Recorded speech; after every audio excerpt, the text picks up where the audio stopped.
안녕하세요. 티오리 연구원 권승환입니다. 들어놓으면 유식해 보이는 해킹 소식 티오리 캐스트입니다. 이번 티오리 캐스트 4회, 저번 3회에 이어 재밌는 소식을 들고 왔습니다. 사실 티오리 캐스트도 티오리 캐스트지만 제 이름을 처음 들어보셨을 거라 생각합니다. 최근에 새롭게 입사하게 되었는데요. 이번 티오리 캐스트 진행을 맡게 돼서 조금 얼떨떨합니다. 앞으로 잘 부탁드립니다. 그럼 이번 회차에 참여하신 연구원분들도 한 번씩 인사 부탁드리겠습니다. 네, 안녕하세요. 티오리 한국 연구원 서민교입니다. 네, 안녕하세요. 티오리 연구원 이준호입니다. 오늘 첫 번째로 다뤄볼 주제는 지난 7월 15일 발생한 트위터 해킹 사건인데요. 서민규 연구원님, 이 사건에 대해서 자세히 말씀해 주실 수 있으신가요? 첫 번째 소식은 이제 미국 유명인사들이 트위터 계정 해킹당한 사건인데요. 이제 지난 7월 15일에 애플뿐만 아니라 일론 머스크, 제프 베이조스, 빌 게이츠, 카니에 웨스트 같은 이제 유명 연예인들부터 시작을 해서 버락 오바마 전 대통령 같은 이제 정치인들까지 미국 유명인사와 기업의 공식 트위터 계정이 해킹을 당하는 사건이 발생을 했었습니다. 그래서 이제 해커는 이 트위터 계정들을 해킹을 해서 그 탈취한 계정으로 글을 남겼는데요. 특정 비트코인 지갑 주소로 암호화폐를 전송하면은 이제 전송한 양의 2배만큼을 다시 돌려준다는 그런 게시글을 업로드를 했습니다. 근데 이제 이러한 방법은 암호화폐가 되게 유명해지기 시작하고 난 이후부터 사용되어 온 어떤 전형적인 암호화폐 피싱 방법입니다. 그렇던 만큼 그런 피싱 방법이 잘 알려져 있어서 그런 유명인의 계정으로 피싱 게시글이 업로드 되었음에도 불구하고 이제 속은 사람이 많지 않아서 유명한 계정들을 해킹했던 그런 영향력에 비해서 피해액은 약 13비트코인, 약 1억 8천만 원 정도밖에 발생하지 않았었습니다. 그럼 해커는 어떤 방식으로 트위터 계정을 탈취한 것인가요? 조사 결과가 발표되기 전에는 트위터가 어떤 방법으로 해킹되었는지 다양한 추측들이 많았습니다. 그래서 이런 유명인사 계정이니만큼 투팩터라던가 여러 보안 요소들이 갖추고 있었을 텐데, 이런 여러 가지 특정 계정들을 목표로 취약점 공격을 통해서 해킹을 당했다는 그런 추측들이 있었는데요. 근데 이렇게 해킹을 당하려면은 일반적인 취약점으로는 불가능하고 CSRF라던가 크로스 사이트 스크립트 같은 취약점으로는 충분하지 않습니다. 만약에 이런 유형의 취약점을 활용하려면은 탈취할 계정의 사용자와 해커 사이에 어떤 상호작용이 있어야 되는데, 이제 이번 사건과 같은 경우 유명인사라던가 그런 기업 공식 계정과 상호작용이 성립될 가능성은 희박하기 때문입니다. 그리고 이제 다수의 계정을 한 번에 탈취하기 위해서는 개개인에 대한 공격이 아닌 트위터 서버에 대한 공격이 필요합니다. 따라서 이번 사건에서 해커는 이제 트위터 서버를 공격해서 목표 사용자와 상호작용 없이 공격을 할 수 있는 오어스 취약점이라던가 아니면 아이디월 같은 취약점을 활용할 것이라 추측을 했습니다. 오어스 취약점은 최근 마이크로소프트 애저 같은 기업의 서비스에서 발견되기도 했는데요. 그리고 아이디월 같은 경우에는 트위터의 어떤 서버 도메인에서 발생한 취약점이 있었는데, 이제 이 취약점의 경우 어카운트 아이디만 알면 제3자가 임의 계정으로 게시글을 업로드할 수 있는 취약점이 이제 과거에 해커원을 통해서 발견돼서 제보되었기 때문입니다. 그래서 이렇게 해킹을 당하고 난 이후 사건 발생 다음 날인 16일에 이제 트위터는 자체 조사 결과를 발표했었습니다. 몇 명의 트위터 임직원을 대상으로 전화를 사용한 스피어 피싱 공격이 시도되었고, 처음 해킹된 임직원 A는 주요 회사 내부 시스템과 내부 관리 도구에는 접근 권한이 없었다고 합니다. 하지만 이제 해커는 임직원 A의 권한으로 접근할 수 있는 다른 임직원에 대한 정보를 얻어서 추가 공격을 진행해 내부 관리 도구에 접근했고, 이제 내부 관리 도구에서 제공하는 2FA 설정 여부에 관련 없이 임의 계정의 패스워드 초기화를 할 수 있는 기능을 사용해 결과적으로 총 130개의 계정을 탈취했다고 합니다. 그중 45개 계정에서 피싱 메시지가 업로드 되었으며 36개 계정의 DM이 열람되었고, 7개 계정은 트위터 데이터를 다운로드했다는 내용이었습니다. 추측과 달리 제로데이 취약점을 사용한 공격은 아니었지만 내부자 공격 위협의 심각성을 보여주는 조사 결과였습니다.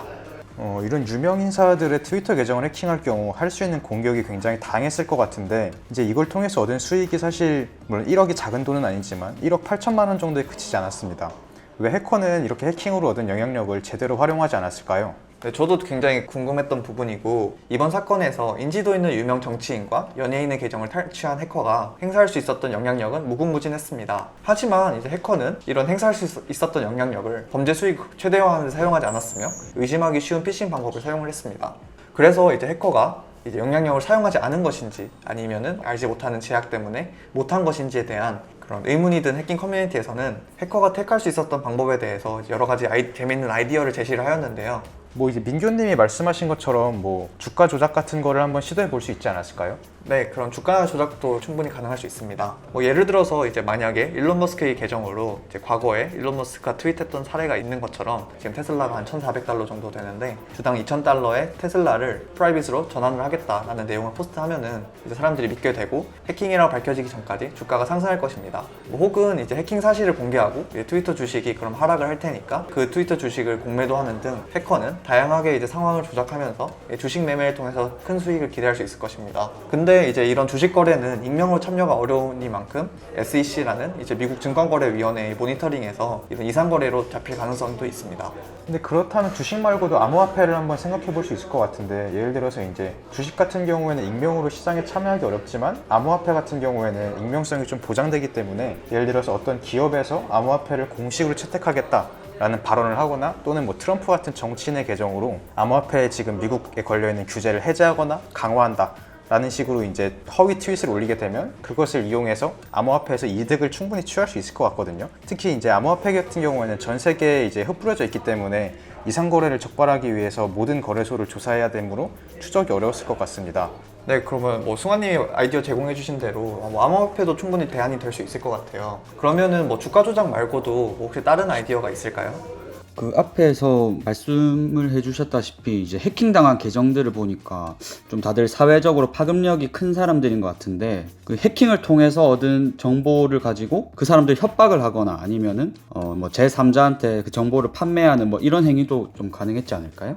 자기가 당장 언제 잡힐지 모르는데 이제 제3자한테 이런 협박을 한다는 게 자기를 어느 정도 또 노출을 하는 일이잖아요. 그러니까 뭔가 해커 입장에서는 가장 익명을 유지하면서 즉각적으로 수입을 얻고 싶다고 생각을 한다면 누군가를 이제 협박한다는 게 좀 부담이 될 수 있지 않을까요? 아니면 그런 방법도 있을 것 같아요. 정교하게 웹사이트를 좀 제작해서 정당이나 기업 후원 아니면 새로운 사업에 대한 ICO를 진행한다고 하면서 해커의 계좌로 모금을 이제 하는 뭐 그런 식으로 정교한 피싱을 했으면 많은 돈을 벌 수 있지 않았을까, 이런 생각이 드는데 혹시 어떻게 생각하세요? 네, 뭐 준호 형이 말씀하신 것처럼 뭐 더 정교하게 피싱 사이트를 제작한다던가 뭐 그렇게 하면은 돈을 확실히 더 많이 벌 수 있을 것 같아요. 근데 이제 그건 결국에는 웹사이트를 통해서 피싱을 하는 거기 때문에 제 생각에는 뭐 구글의 세이프 브라우징 같은 여러 다양한 피싱 방어 기술에 대해서 웹사이트가 빠르게 차단될 수 있는 그런 단점이 있는 것 같습니다. 그리고 제가 알기로는 이제 버그 바운티라고 해가지고 이제 취약점을 제보받고 돈을 보상받는 시스템이 있다고 알고 있는데, 왜 해커는 버그 바운티가 아니라 이런 식으로 부당한 이득을 취했을까요? 네, 승환님이 또 좋은 지적해 주셨는데, 소셜 엔지니어링이 아니라 어떤 취약점을 통해서 권한 탈취에 성공을 했다면 트위터에서 이제 진행하는 버그 바운티에 리스폰서블 디스클로저를 하는 선택도 있었을 것입니다.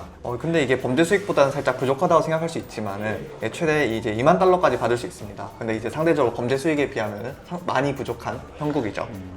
네, 그래서 이제 여러 아이디어를 제공해 주셨는데 결론을 이제 내보면은 이제 저희가 이제 얘기를 하면서 알아보았듯 해커가 선택할 수 있는 방법은 이제 많았기 때문에 해킹한 계정에 포스팅을 올린 것은 연막일 뿐이고 다른 나쁜 행위를 수면 아래에서 하고 있지 않겠냐는 추측도 나오고 있습니다.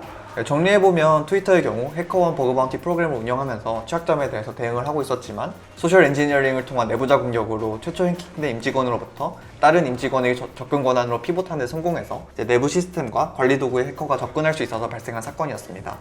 그런데 이제 이런 추측이 조금 허무하게 최근에 범인이 잡혔다고 하네요. 티오리에서 이런 다양한 취약점 진단 프로젝트에 참여한 경험을 비추어 보았을 때 회사 내부의 적절한 권한 통제라던가 사내 자원 접근할 때 2FA 같은 이제 인증을 강제하는 등 이런 내부자 공격에 대비한 보안도 중요하다고 생각이 듭니다. 그럼 이번에는 며칠 전 온라인으로 개최된 블랙햇 USA 2020에서 Q360의 스카이고가 메르세데스 벤츠 차량에 대한 취약점들을 공개해 화제가 되었는데요. 이준호 연구원님께서 이 주제에 대해 준비해 주셨습니다. 이준호 연구원님. 그 2015년에 찰리 밀러와 크리스 발라색이 집 차량을 원격으로 이제 재현하는 과정을 시연을 했죠. 그 이후에 보안 전문가들이 자동차의 보안에 대해서 더 많은 관심을 가지기 시작을 했습니다. 이제 차량이 만약 해킹을 당하게 되면 운전자나 보행자 같은 사람의 생명에 직접적인 위협을 줄 수 있어서 영향력이 더 크게 느껴지는데요.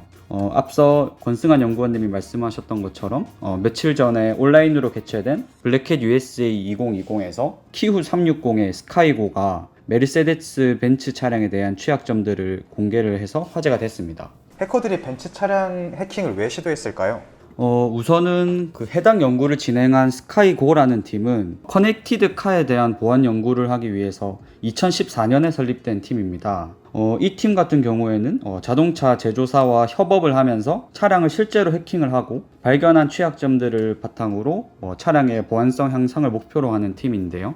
이 벤츠 차량에 대한 연구는 2018년에 시작을 했습니다. 그래서 왜 벤츠 차량에 대한 연구를 했는지를 제가 좀 봤는데 이 해당 브랜드가 자동차 시장에서 세계적으로 가장 유명한 브랜드라는 것을 이제 선정 이유로 꼽았다고 하네요. 이제 특히나 E클래스만을 타겟으로 정해서 해킹을 시도를 했는데 이거는 E클래스 모델의 인포테인먼트 시스템이 내부와 외부와의 접점이 가장 많았기 때문이라고 합니다. 자동차를 해킹한다는 게 사실 굉장히 생소하게 느껴지는데요. 해커들이 어떻게 자동차를 해킹할 수 있었을까요? 어떤 시스템을 해킹을 하든 간에 해킹을 수행할 때 가장 선행되어야 하는 과정이 이제 정보의 수집입니다. 그래서 스카이고 팀이 말하기로는 가장 먼저 타겟 차량을 정하고 그 차량에 존재하는 이제 하드웨어 컴포넌트들을 나열을 하고 각 컴포넌트의 연결 관계를 이제 분석을 하였습니다. 그 다음에 프로세서에 존재하는 각종 핀들에 대한 정보를 수집을 했는데 이건 이제 디버깅을 하기 위해서인데요. 분해를 하지 않고 숨겨진 디버깅 핀을 찾기 위해서 엑스레이도 사용하고 여러 가지 다양한 신기술들을 사용을 했다고 합니다. 그리고 이 벤츠 차량 같은 경우에는 이제 차량 도난 방지 시스템이 있어요. 그래서 이런 디버깅 핀을 통해 디버깅을 하기 전에 테스트용 차량을 만들어야 되는데 그 테스트용 차량을 만들기 위해서는 차량 도난 방지 장치를 무력화를 해야 됩니다. 근데 이 벤츠라는 회사가 1990년대부터 이 도난 방지 시스템을 쓰고 있었기 때문에 이 기술을 우회하는 게 상당히 어려웠다고 합니다.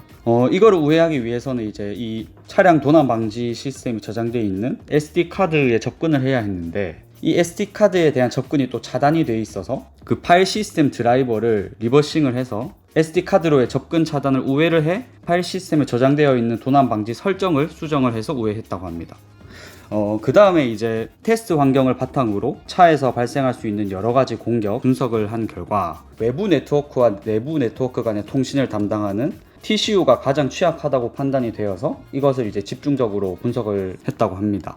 그래서 이제 TCU를 분석하기 위해서 이제 벤츠 차량의 TCU는 이제 헤르메스라고 불리는데 그 헤르메스의 펌웨어를 우선 덤프를 했다고 합니다. 근데 이 덤프를 하는 과정이 되게 쉽지 않았다고 하는데 그래서 펌웨어를 덤프를 한 다음에 펌웨어를 변조를 해서 루트 권한의 인터랙티브 쉘을 펌웨어에 추가를 해서 차량에 다시 업로드를 했고 그렇게 루트 권한의 쉘에서 이제 시스템에 있는 여러 가지 파일 시스템들을 탐색하고 디버깅 해본 결과 TCU 디버깅을 위한 엔지니어용 프로그램을 발견을 했다고 해요. 그래서 이거를 이용해서 캠퍼스에 접근할 수 있는 여러 가지 리퀘스트들에 대한 정보들을 얻어서 이거를 가지고 차량 제어를 성공적으로 수행할 수 있었다고 합니다.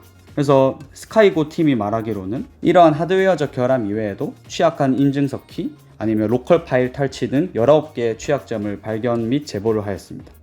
어떻게 보면 이거는 그 펌웨어를 변조해가지고 거기에서 인터랙티브 쉘을 넣어서 이제 그 엔지니어링 프로그램을 통해서 어떤 물리적으로 제어를 한 거잖아요. 근데 앞서서 이제 얘기해주신 내용 중에서는 뭔가 리모트로 차량에 접근해서 차량 문을 제어를 한다던가 이런 내용이 있었던 것 같은데 그럼 이제 리모트로는 어떻게 접근을 할 수 있었던 건가요, 해커가?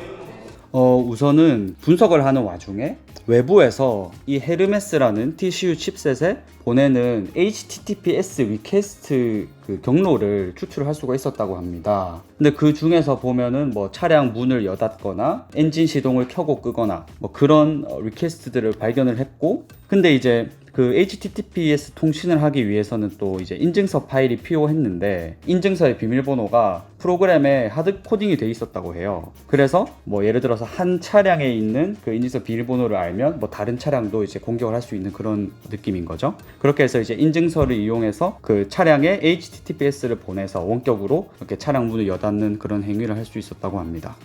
되게 구조적으로 취약하게 되어 있었네요. 그러면 차량별로 그 인증서 키가 모두 같았다는 이야기인가요? 네, 프로그램에 하드 코딩이 돼 있었기 때문에 그 프로그램을 쓰는 차량의 경우는 같았다고 할 수 있죠.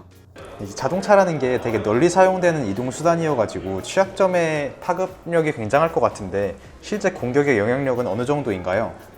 발표자들이 말하기로는 중국에서만 약 200만 대의 벤츠 차량이 이 취약점에 영향을 받는다고 주장을 했습니다. 다만 이제 제보된 취약점들은 즉시 패치가 됐고 그리고 이제 공개된 내용은 보안상으로 문제가 되지 않을 정도로만 공개를 했다고 합니다. 다행히 뭔가 이 소프트웨어 착점이라서 패치를 할 수 있었지, 뭔가 하드웨어적 결함이었으면 차량 전체를 리콜을 했어야 될 것 같은데 좀 제조사 입장에는 다행이라고 생각할 수도 있겠네요. 네. 결론을 내보자면 이제 최근 개발되는 차량들은 이제 이용자의 편의를 위해서 외부 네트워크와 이렇게 연결이 많이 되고는 하는데, 이로 인해서 해커들의 공격에는 더욱 취약해졌다고 할 수 있습니다. 저희 티오리에서도 이런 분야에 대한 연구를 계속 진행해 오고 있습니다. 우리 모두가 안전하게 기술의 편리함을 누릴 수 있도록 더욱 노력하겠습니다. 네, 이번 티오리 캐스트 4회에서는 트위터와 벤츠에서 발생한 이제 해킹 이슈들을 살펴보았는데요. 다음 티오리 캐스트에서도 더욱 흥미로운 이슈로 찾아뵙도록 하겠습니다. 지금까지 들어주셔서 감사합니다. 다음에 또 뵙겠습니다. 감사합니다.